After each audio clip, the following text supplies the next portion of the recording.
네, 오늘 말씀 나누기 전에 저번 주에 나누었던 말씀 복습하도록 하겠습니다. 풍랑을 잠잠케 하시는 예수님에 대해서 저번 시간에 나누었습니다. 의도적으로 예수님께서 제자들, 특별히 당신이 선택한 제자들을 풍랑으로 이끌으셨다라고 말씀을 드렸습니다. 그 풍랑에게 이끌면서 가르쳐 주고 싶었던 믿음이 있었습니다. 그 믿음이 뭔가요? 예수님이 창조주 하나님이시라는 믿음입니다. 많은 사람들이 이 구절을 가지고 풍랑을 사라지게 하는, 나의 삶 가운데 풍랑을 사라지게 하는 예수님에게만 초점이 있습니다. 그 이전에 그 풍랑으로 인도하셨다는 것을 인정해야 풍랑을 없앴다는 것에 대해서 바른 의미를 가질 수가 있습니다. 왜냐하면 그분은 창조주 하나님이시기 때문입니다. 풍랑을 우리에게 허락하시기도 하시고 없애시기도 하시는 그분은 창조주 하나님이라는 믿음을 제자들에게 가르쳐 주고 싶었던 것입니다. 우리에게도 그 믿음을 요구하신다라고 말씀을 드렸습니다. 오늘은 마가복음 5장 1절부터 20절 말씀을 가지고 마가복음 강의 28번째로 낮고 천한 자를 위하시는 예수님이라는 제목으로 말씀을 나누겠습니다. 오늘 예수님께서 의도적으로 갈릴리 호수를 지나갔던, 첫 번째는 풍랑을 맞게 하려고 갈릴리 호수를 지나갔다고 저번 시간에 말씀을 드렸습니다. 오늘은 또 다른 이유가 나옵니다. 우리 5장 1절 말씀 함께 읽어보도록 하시겠습니다. 읽겠습니다. 예수께서 바다 건너편 거라시아인의 지방에 이르러 거라사 지방에 들어가십니다. 이 지역은 갈릴리 호수 동쪽에 있는 이방 지역입니다.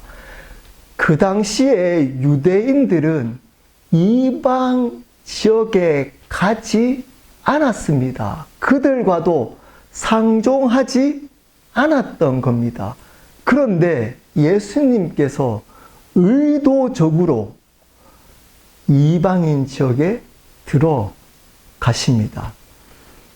제자들이, 오늘 말씀에 나와 있지 않지만 제자들이 그것을 보고 있습니다. 예수님께서 그 제자들에게 가르쳐 주고 싶은 중요한 교훈이 있기 때문에 의도적으로 이방인 지역에 들어가신 겁니다. 5장 2절 말씀 제가 읽겠습니다. 배에서 나오심에 곧 더러운 귀신 들린 사람이 무덤 사이에서 나와 예수를 만나니라. 오늘 그 이유가 나옵니다.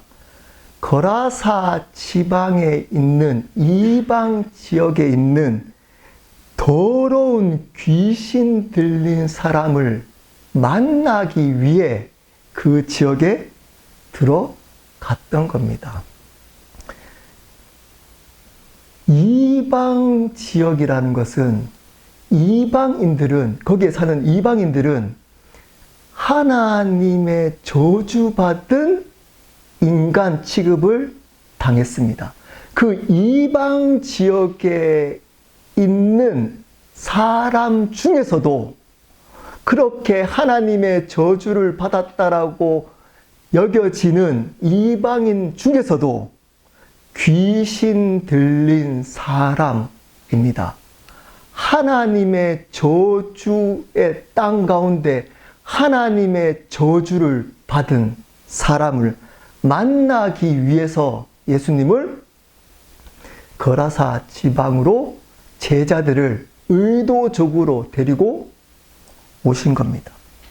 예수님은 이 세상에서 가장 낮고 천한 이 귀신 들린 사람 한 영혼을 위해서 그 풍랑, 죽을 수도 있는 그 풍랑을 지나서 이 영혼을 만나러 오신 겁니다.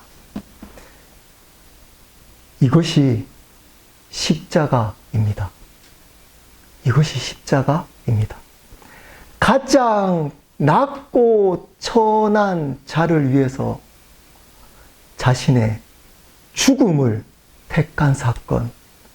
이 가장 낮고 천한 귀신, 이방인의 귀신 들린 이 사람을 위해서 풍랑이라는 죽음을 무릅쓰고 그 땅 가운데 오신 그 예수님은 앞으로 당신이 걸어가야 될 십자가를 예표하고 있습니다. 이 귀신 들린 자가 어떤 자인지를 3절, 5절에 나옵니다. 제가 읽겠습니다. 그 사람은 무덤 사이에 거처하는데 이제는 아무도 그를 쇠사슬로도 맬 수 없게 되었으니 이는 여러 번 고랑과 쇠사슬에 매었어도 쇠사슬을 끊고 고랑을 깨뜨렸음이라. 그리하여 아무도 그를 제어할 힘이 없는지라. 밤낮 무덤 사이에서나 산에서나 늘 소리 지르며 돌로 자기의 몸을 해치고 있었더라. 이 사람의 상태를 아주 자세하게 묘사하고 있습니다. 도랑과 쇠사슬로도 묶었는데도 워낙 힘이 세서 그것을 다 끊고 무덤 사이를 지나다니면서 소리를 지른답니다. 여러분, 이런 사람들과 함께 살아갈 수 있을까요? 가족들은? 네, 당연히 살아갈 수 없습니다. 정신적으로 조금 아픈 분이 집에 있어도 지내기가 쉽지 않은데 이 사람은 스스로 제어를 할 수 없을 정도의 심각한 귀신 들린 사람이었습니다. 그래서 가족들조차도 감당할 수 없어서 이 사람은 무덤 사이를 돌아다니면서 소리를 지르며 삶을 살아갔던 비참한 삶이었습니다. 왜 이렇게 자세하게 묘사하고 있을까요? 네, 이렇게 천하디 천한 영혼을 위해서 예수님이 죽음의 풍랑을 무릅쓰고 그 영혼을 찾아오셨다는 것을 강조하기 위함입니다. 여러분, 귀신 들린 사람을 만나본 적이 있나요? 네, 저는 귀신 들린 사람을 여러 번 만나보고 귀신을 여러 번 쫓아낸 적이 있습니다. 저희 아버지도 귀신을 쫓아내고 예수님을 영접시켰습니다. 그 중에 인상 깊었던 귀신 들린 사람이 있었습니다. 제 학교 후배였는데 저에게 갑자기 욕을 막 하는 거예요. 욕을. 거기에 여러 형제들이 있었습니다. 그 형제는 매일 새벽 기도를 열심히 다녔던 형제인데 제가 말씀을 가지고 이야기를 했더니 갑자기 제 눈을 못 마주치겠다고 무서워서 그러더니 갑자기 욕을 하는 거예요.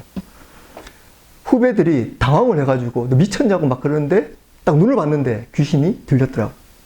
그래서 그 후배들을 다 방에 가라고 기도하라 그러고 이 형제를 방으로 불렀습니다. 그랬더니 이 형제가 욕을 하면서 쇠로 된 옷걸이를 주먹으로 때리고 휘어버리더라고. 오지 말라고 가까이에서. 내가 나사렛 예수 그리스도 이름으로 명하노니 잠잠해. 그랬더니 잠잠한 거예요. 그 뒤로 한 2시간 정도 예배 드리고 귀신이 나갔던 경험이 있습니다. 아마 그때 그 귀신보다 더 심각한 귀신이었던 것 같습니다. 소리 지르고 스스로 절제하지 못하고 있었던 이 귀신 들린 낮고 낮은 영혼에게 예수님이 찾아오셨습니다.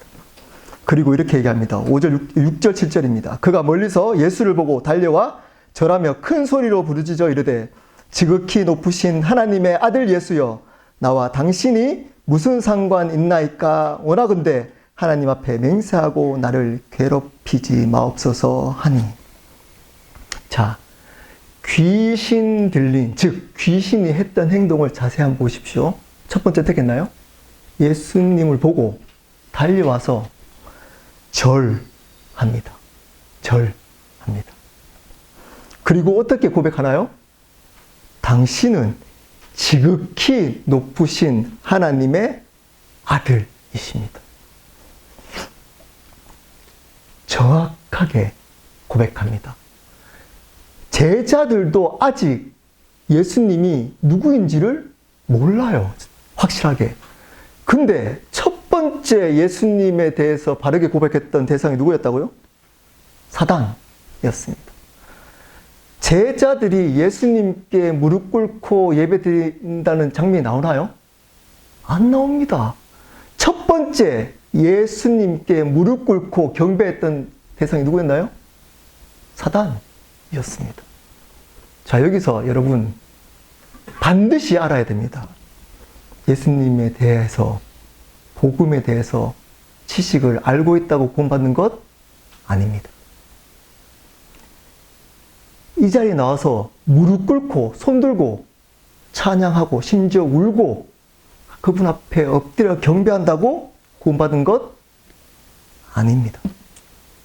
사단도 그렇게 했다는 겁니다. 여러분, 그러므로 화려한 예배 조명, 예배당에서 화려한 조명 아래 거룩해 보이는 그 분위기가 하나님의 임재처럼 착각하시면 큰일 납니다. 그 분위기에 압도되어서 손들고 울기도 하고 무릎도 꿇고 예수님을 고백하고 당신은 하나님의 아들이십니다 라고 한다고 해서 구원받은 백성이 아닐 수 있다는 겁니다. 사단도 그렇게 고백하고 사단도 그렇게 엎드려서 경배했습니다. 어떤 사람이 구원받은 사람일까요? 근데 저번 주에 새로운 삶 했던 분들은 배웠습니다. 어떤 분이죠?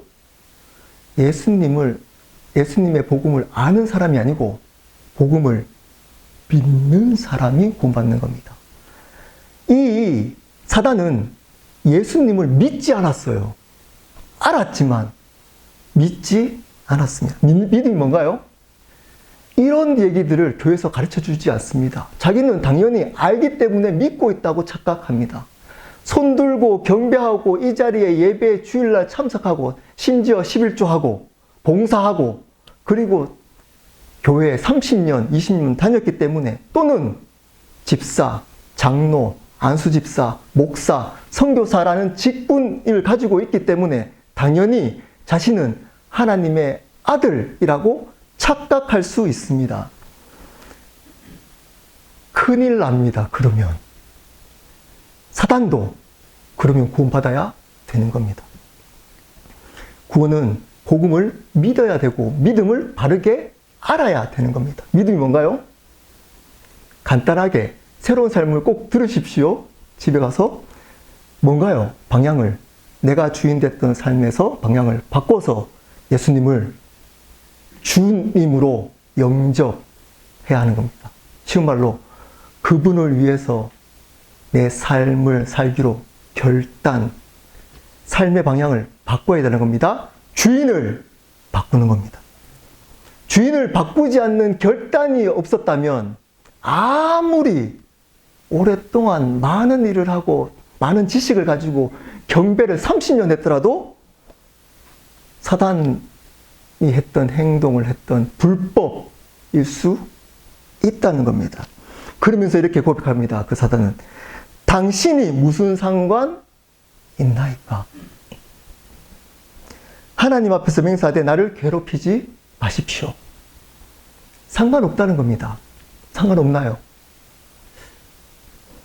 이 귀신 들렸기 때문에 보십시오. 이방인의 하나님의 저주를 받았다라고 여겨지는 자기는 이방인일 때다가 거기에서 이방 사람 중에서도 귀신이 들려서 저주 받았다고 여겨지는 사람이기 때문에 당신이 하나님의 아들이고 거룩한 분인데 나와 어떤 관계가 있습니까?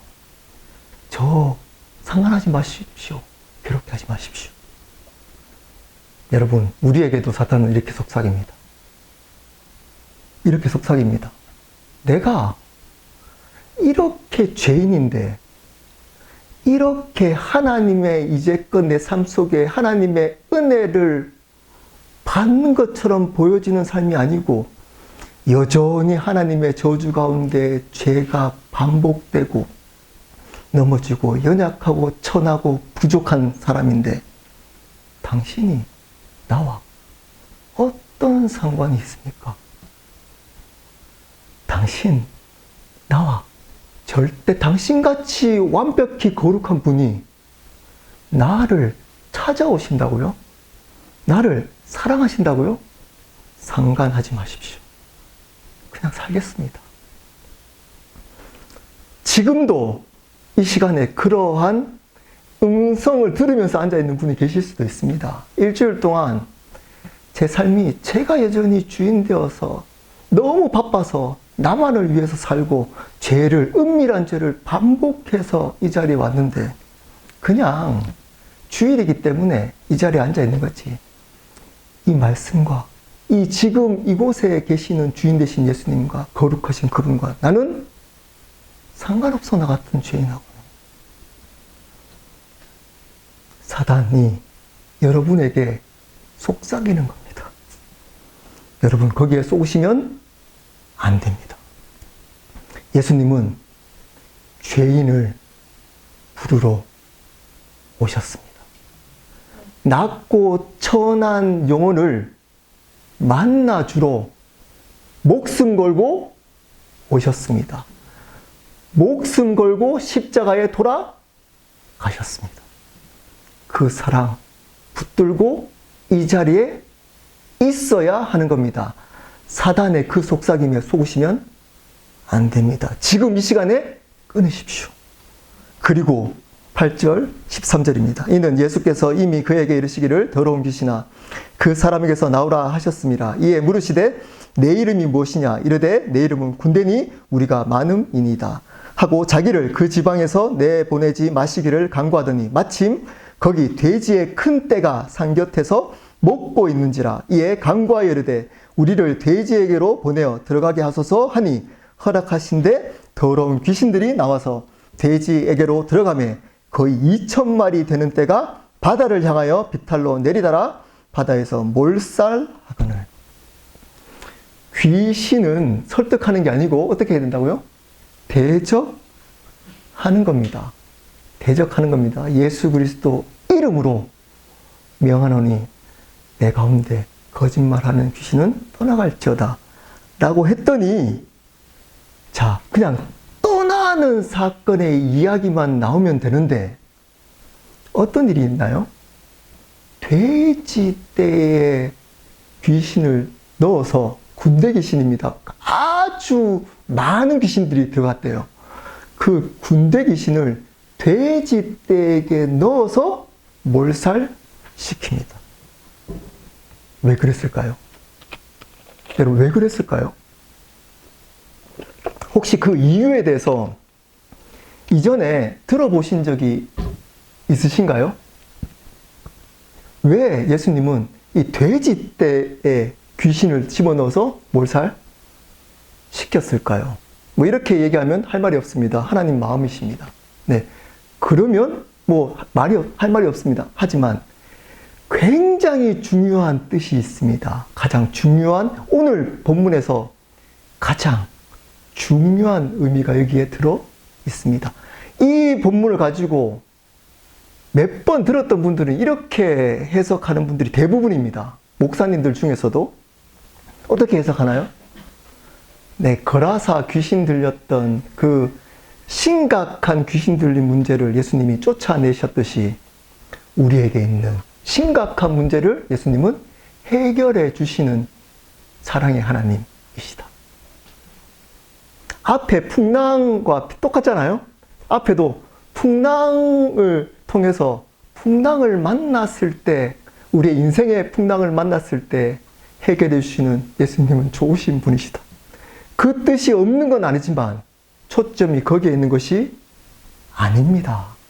오늘 말씀의 초점이 거기에 있는 것이 아닙니다. 여러분, 오늘 말씀에서 이 귀신 들린 자에 있는 이 귀신들을 돼지떼에게 넣어서 몰살시키는 이유가 이제 그 다음 구절부터 나옵니다. 잘 따라오십시오. 14절 15절입니다. 치던 자들이 도망하여 읍내와 여러 마을에 말하니 사람들이 어떻게 되었는지를 보러 와서 예수께 이르되 그 귀신 들린 자 곧 군대 귀신 짚혔던 자가 옷을 입고 정신이 온전하여 앉은 것을 보고 두려워하더라. 그 모습을 봤던 돼지 치던 자들, 그러니까 주인입니다. 돼지떼들의 주인들이 사람들에게 가서 이러한 이야기들을 했습니다. 사람들이 옵니다. 그랬더니 그 유명했던 귀신, 소리를 지르면서 무덤 사이를 돌아다녔던 그 귀신 들린 자가 회복이 되어서 앉아 있는 겁니다. 그래서 그 모습을 보고 사람들이 두려워했습니다. 자, 이 두려움 또 앞에 우리 전에 제자들이 예수님이 풍랑을 잠잠케 하니까 어떤 반응이었죠? 두려워했다라고 했습니다. 여러분, 하나님이, 예수님이 누구인지를 바르게 만나면 첫 번째 반응은 두려움입니다. 근데 하나님을 너무 만만하게 보는 분들이 많습니다. 그분은 사랑이시잖아요. 그분은 은혜이시잖아요. 제가 복음을 나눌 때 강조하고 강조했습니다. 그보다 앞서야 될 개념이 뭐라고요? 예수님은 창조주 하나님이십니다. 그분은 주님, 모든 만물의 주인이십니다라는 그 믿음이 없이 사랑과 은혜를 강조하는 것은 가짜 복음입니다. 용서해 주시잖아. 여러분, 용서해 주십니다. 하지만 그분은 하나님이십니다. 이 말이 무슨 의미인가요? 그분은 우리의 삶을 마음대로 하실 수 있는 분입니다. 이 모든 만물을 그분의 뜻대로 살리기도 하고 죽이기도 하실 수 있는 분이십니다. 병을 주실 수도 있고 병을 낫게 하실 수도 있는데 낫게 할 때만 주님으로 가르치고 있는 가짜 복음이 편만해졌습니다. 여러분, 고난을 주실 수도 있고 해결해 줄 수도 있는 분입니다. 근데 고난이 주어지면 그분을 원망합니다. 원망합니다. 제자들처럼. 근데 고난을 주실 수도 있다라는 것을 인정하는 믿음이 있어야 고난이 해결될 때 바르게 예수님을 고백해냅니다. 그렇지 않으면 이 고난을 해결해야 할 때 어떻게 착각하냐면, 아, 이분은 나의 문제를 해결해주는 해결자이시구나. 지니처럼. 으로만 여길 수 있습니다. 그분은 창조주 하나님이시라는 것이 믿어지면 첫 번째 두려움이 옵니다. 16절 17절입니다. 이에 귀신 들렸던 자가 당한 것과 돼지의 일을 본 자들이 그들에게 알림해 그들이 예수께 그 집 방에서 떠나시기를 간구하더라. 이 구절이 굉장히 중요합니다. 여러분, 돼지의 떼, 그러니까 돼지 떼의 주인들과 그 장면을 본 사람들이 예수님을 쫓아냅니다. 나가라고 그럽니다. 지금도 이 예수님을 쫓아냅니다. 교회에서. 지금도 이 예수님을 쫓아냅니다. 그래서 안 보여요. 그곳에서는. 성도들이 안 모입니다. 그런 교회는. 잘 들어보십시오. 돼지 한 마리가 여기서 이 돼지 떼의 몇 마리였죠? 2,000마리나 되는 돼지 떼에 군대 귀신을 넣어서 몰살시켰던 중요한 교훈, 몇 가지 중요한 교훈들이 있습니다. 자, 돼지의 한 마리 가격이 얼마 정도 할까요? 돼지 한 마리 가격. 돼지고기는 많이 이렇게 드시지만 한 마리 가격은 잘 모르잖아요. 제가 찾아봤습니다. 한국에 2024년 7월 기준으로 돼지 한 마리 가격이 약 40만 원 정도입니다. 생각보다 싸죠? 그렇게 저는 꽤 비싼 줄 알았더니 생각보다 그렇게 아주 비싸지는 않더라고요. 한 마리에 40만 원. 지금의 시세보다 사실은 그 당시에 유대 사람들에게 돼지는 더 큰 가치가 있었기 때문에 시세가 더 컸을 겁니다. 그것을 감안하더라도 자, 한 마리에 40만 원입니다. 그러면 곱하기 2천 하면 지금 얼마치가 지금 사라진 건가요? 8억. 8억이 사라진 겁니다. 누구를 위해서? 귀신 들린, 소리 지르고 귀신 들린 사람, 한 사람 때문에 8억을 날려버렸습니다. 자, 첫 번째 교훈입니다. 여러분이 돼지떼의 주인이라면 어떻게 했을 것인가요? 상상해 보십시오. 여러분, 여기 여러 사람, 한 사람이 아니고 여러 사람이었으니까 몇 억 정도는 됐을 겁니다. 그래도 자기에 있는 어쩌면 전 재산일 수 있는 게 눈앞에서 지금 사라지고 있습니다. 사라지고 있어요. 근데 봤더니 누구냐면 그 한 영혼은 회복되어 있어요. 아니, 저 사람 때문에 내 전 재산을? 여러분이 만약에 귀신 들린 한 영혼을 위해서 여러분의 돈 1억을 헌금해라, 섬겨라 하면 여러분 할 자신 있나요? 그 사람이 정말 그 전의 삶이 똑똑하고 괜찮은 삶인데 조금 힘들어졌어요. 그 사람에게 한 1억 투자해서 회복돼서 이 사람이 정말 위대한 삶을 살 거라는 아는 사람이라면 어쩌면 할 수도 있습니다. 근데 이 사람은 어떤 사람인가요? 가족도 포기한, 아무것도 없는, 소망 없는, 쓸모없는 그 영혼 위해서 당신 돈 1억을 헌금하십시오. 할 수 있나요? 이것을 통해서 무엇을 말하나요? 여러분, 이것은 하나님의 나라의 얘기를 하고 있는 겁니다. 이전에 4가지 비유를 통해 예수님은 하나님의 나라를 이야기하시고 그 하나님의 나라는 풍랑을 맞이하게 될 거다. 편한 삶이 아니고 풍랑을 맞이할 때 너희는 어떻게 이기게 된다고요? 창조주 하나님이라는 믿음을 가지고 이겨야 된다. 그리고 그 대상, 하나님의 나라에 들어오는 대상, 하나님의 나라를 이루어가는 대상이 누구라고요? 거라사, 귀신 들린 자라는 겁니다. 이들이 아니고, 이렇게 돈이 많았던 자가 아니고 아무도 관심을 가지지 않았던 이 거라사, 귀신 들린 자라는 겁니다. 이 대상을 예수님이 회복을 시켜주고 있습니다. 하나님의 나라를 위해서 이 낮고 천한 사람을 예수님은 회복시키고 있는 겁니다. 자, 거기에 걸림돌이 있습니다. 누군가요? 돈이 많았던 2,000마리 정도가 있었으니까 뭐 몇 명 해도 꽤 많았던 그 사람들은 예수님을 나가라 그럽니다. 왜냐? 자기의 재정에 손해를 끼치기 때문입니다. 반대로 그럼 어떻게 예수님이면 오게 할까요? 자, 반대로 자기의 재정에 도움이 되면 예수님 오라고 그랬겠죠.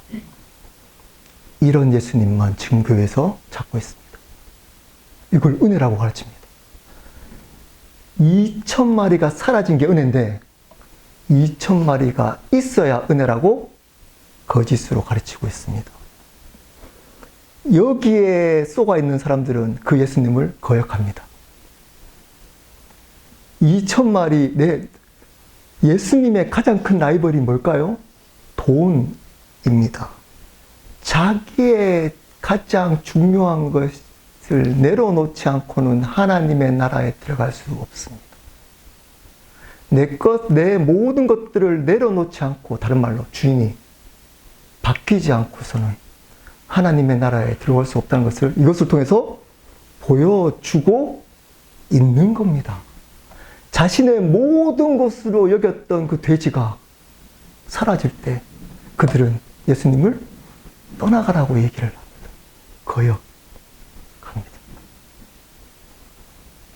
이 예수님은 지금 교회에 갈 곳이 없습니다.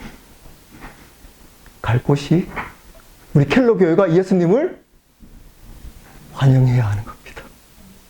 환영해야 하는 겁니다. 그분이 진짜 하나님이시기 때문입니다. 조그만 예배당에 교실 같은 적은 무리가 모여도 상관없습니다. 아무도 알아주지 않아도 상관없습니다. 근데 이렇게 예수님이 자기의 비즈니스에, 재정에, 가정에, 내 삶에 도움이 안 된다고 여기는 사람들, 또는 예수님을 나의 삶을 더 풍족하게 만드는 대상으로만 여기는 사람은 하나님의 나라에 들어갈 수 없을 뿐더러 살아갈 수도 없다는 것을 이것을 통해 말씀하고 있습니다. 여러분들은 어떤 삶을 살고 있나요? 자, 두 번째, 여러분들이 거라사 귀신 들린 사람이라면 어떤 생각이 되겠습니까? 지금 내 앞에 2,000마리의 돼지들이 빠져서 꽤 2,000마리니까 시간이 걸렸을 겁니다. 보고 있습니다. 나에게 들었던 귀신들이 2,000마리의 돼지에 들어가서 몰살하고 있습니다. 이 귀신 들린 사람은 이렇게 생각했을 겁니다. 아니, 나같이 아무 쓸모도 없는 사람을 위해서 이렇게까지 할 필요가 있나? 네, 그분은 할 필요가 있었습니다. 그 아무도 알아주지 않는 천하디 천한 그 한 영혼을 위해 예수님은 죽음의 풍랑을 뚫고 그 영혼에게 찾아오십니다. 그리고 그 돼지떼 주인들과 그것을 보고 자신에게도 손해가 입을까 걱정했던 사람들에게 욕을 먹고 핍박받습니다. 그리고 어쩌면 지금까지 잘 싸워왔던 예수님의 사역에 큰 해가 될 수도 있습니다. 그렇지 않나요? 소문이 예수 믿으면 손해된대 라는 이야기가 들려지면 예전에 왜 왔다고요? 많은 무리들이 병 낫고 자신의 문제를 해결해 줄 대상으로 몰려왔다니까요. 거기에 치명타를 입게 됩니다. 그런데도 그 천한 영혼 한 사람을 위해 예수님은 오셨습니다. 그 영혼이 나라면 여러분 어떨까요? 예수님은 우리의 존재 자체를 가장 귀하게 여기십니다. 이 거라사 귀신 들린 이 사람은 이방인이라는 하나님의 저주, 귀신 들렸다는 하나님의 저주 받아서 사람들에게도 아무 외면당한 채 살아왔던, 이 세상에 소망이 없었던 사람이었습니다. 근데 그 예수님이 목숨을 걸고 자신의 핍박받으면서 오신 겁니다. 뭔가 이게 십자가입니다. 십자가. 이 십자가 사건을 보여주고 있습니다. 자, 그러면 이렇게 중요한 교훈도를 발견하게 됩니다. 십자가는 누구에게 은혜로 올까요? 귀신 들린 자입니다. 귀신이 회복되는 것보다 더 중요한 게 뭘까요? 이 사람이 귀신 들린 삶을 살았다는 겁니다. 귀신 들린 자처럼 사는 자에게 십자가가 생명 된다는 교훈을 주고 있습니다. 귀신이 나갔다는 데 포커스가 있는 게 아니고 이 사람은 귀신 들린 자이기 때문에 십자가를, 예수님을 만난 겁니다. 이 말이 뭘까요? 너희들은 돼지떼 주인처럼 살지 말고 귀신 들린 자처럼 살아야 돼. 그래야 십자가의 사랑을 만나. 를 강조하고 있습니다. 근데 많은 사람들은 이 구절을 가지고 복음의 관점으로 보지 않고 대부분 사람들이 목사들조차도 이거를 인간의 관점 문제 해결해 주십니다. 힘내십시오. 여기에만 포커스가 있습니다. 여러분, 먼저 귀신 들린 자처럼 살아야 됩니다. 이 사람들이 어떤 사람인가요? 이 세상에 소망이 없습니다. 가진 것이 없습니다. 사람에게 기대도 없습니다. 심지어 자기 자신에게도 기대도 없습니다. 네. 다른 말로, 죽을 수밖에 없는 죄인, 죽을 수밖에 없는 죄인으로 여기는 자, 이 자만이 예수님을 만날 수 있다는 겁니다. 근데 너무 많은 것을 가지고 있어요. 교회가, 그리스도인들이 내려놓지 않습니다. 다른 말로 주인을 바꾸려 하지 않습니다. 돈이 주인입니다. 내 비전이 주인입니다. 심지어 사람들의 위신, 사람들의 인정, 그래서 교회에도 열심히 하는 분들이 많습니다. 교회 열심히. 사람들 때문에. 그러다가 사람들로부터 상처받으면 하나님도 떠나버립니다. 주인이 여전히 자신인 겁니다. 그러므로 하나님의 나라의 삶을 살도록 하기 위해서는 예수님은 돼지떼의 사람들의 삶에서 이 귀신 들린 자의 삶으로 바꿔가십니다. 그것을 앞에서 한 장면을 보여주셨습니다. 그게 뭘까요? 풍랑입니다. 고난을 통해 이 귀신 들린 자, 소망이 없고 죽음 앞에서 어쩔 수 없는 자로 만들어 버리시는 겁니다. 그래야 십자가가 십자가답게 감격으로 받아들입니다. 근데 아무리 지금 이렇게 목사가 소리쳐서 십자가 얘기해도 감격 없습니다. 감격 없습니다. 예수님이 십자가에 돌아가셔서요, 이런 얘기로 감격하는 교인들 소수 중에 소수입니다. 그런데도 예수님을 무릎 꿇고 예수님을 말씀을 알고 한다고 당연히 자신은 하나님의 자녀라고 착각하는 불법을 행하는 자들이 마태복음 7장에 많다고 얘기하고 있습니다. 여러분들은 어떤 사람들인가요? 그리고 하나를 더 말씀하십니다. 하나님의 나라의 삶은 반드시 고난이 있다.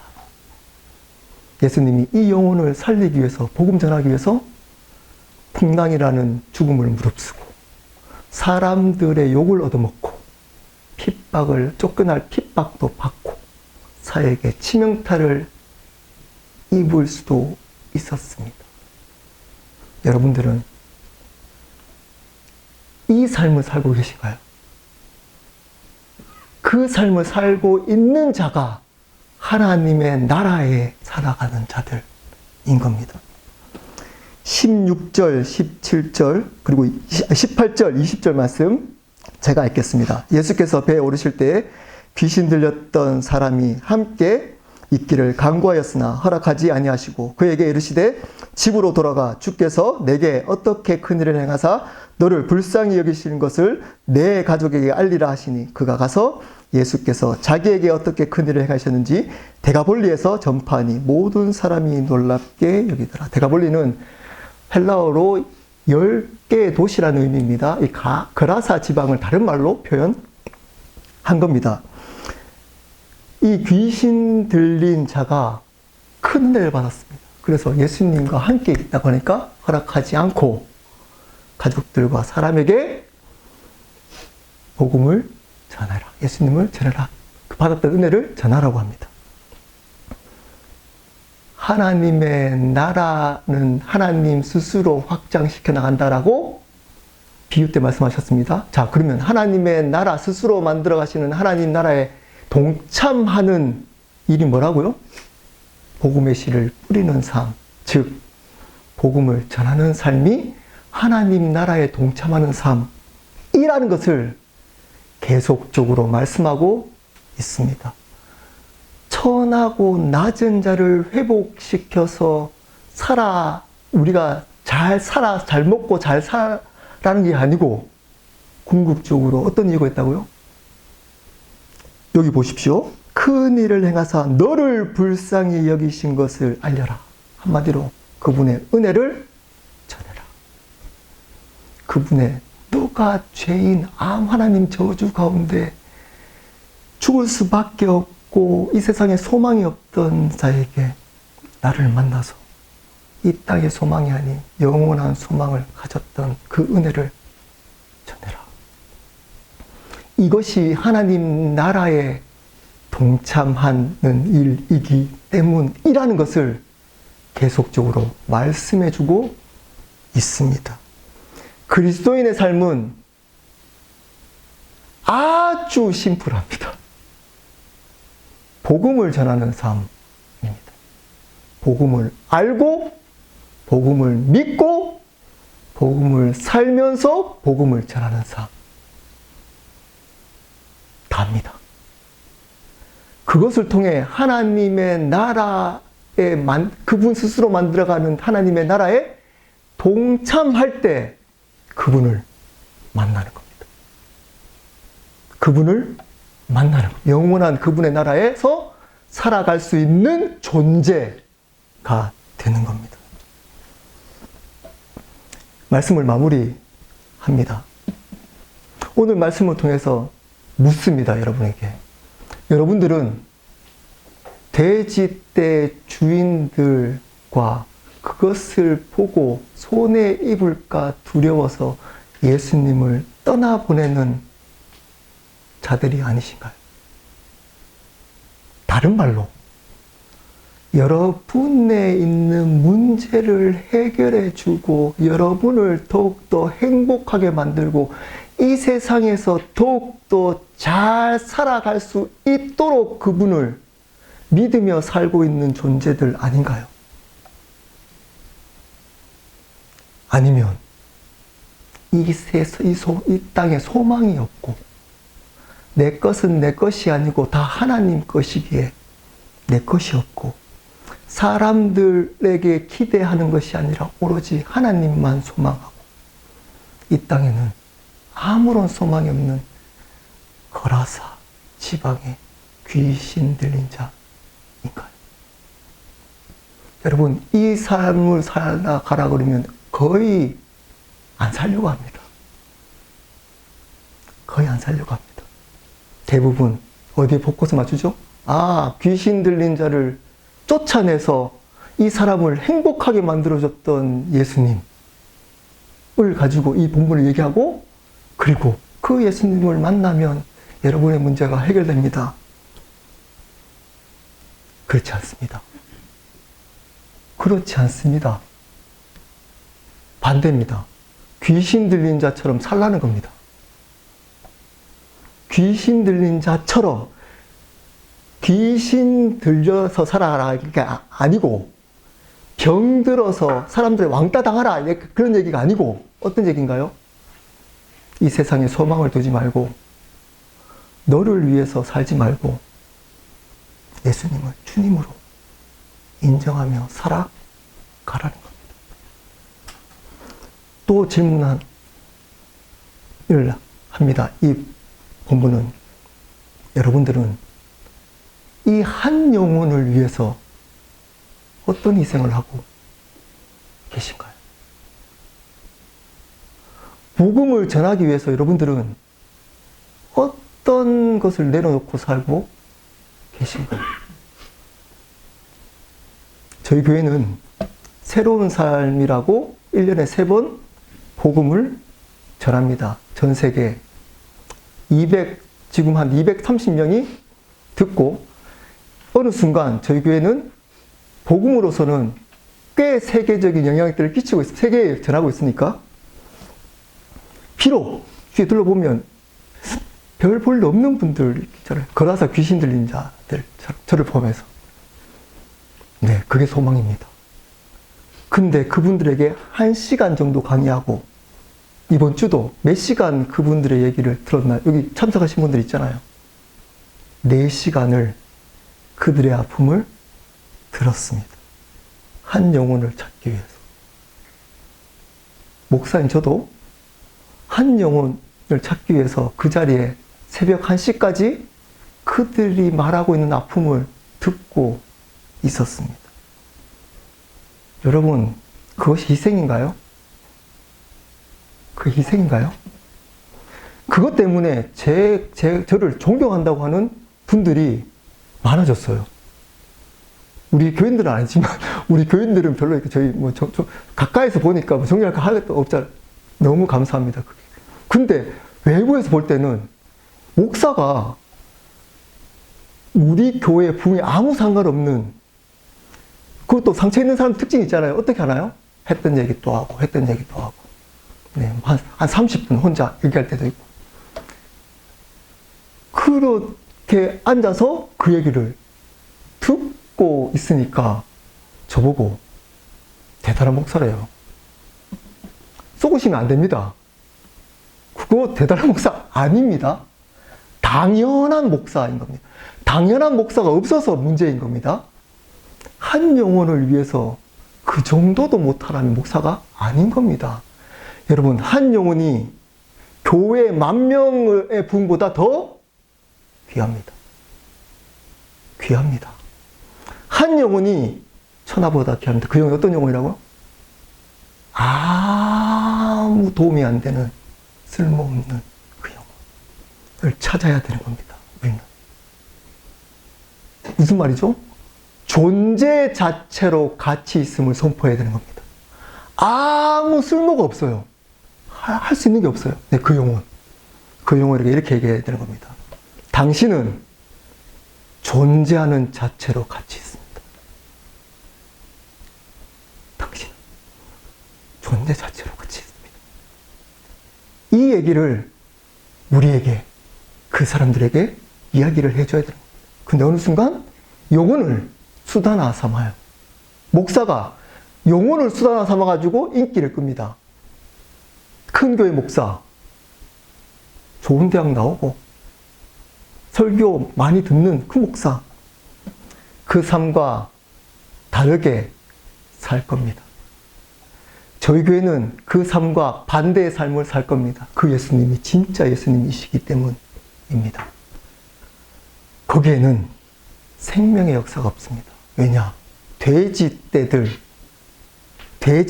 주인들이기 때문입니다. 예수님을 외면합니다. 진짜 예수님을 외면합니다. 가짜 예수님을 경배합니다. 사단 경배합니다. 진짜 예수님은 거라사 귀신 들려서 아무 소망이 없어서 존재할 수밖에 없는 그 존재를 통해 하나님의 나라는 세워져 갑니다. 그러기에 부족한 켈러 교회에 소망이 있습니다.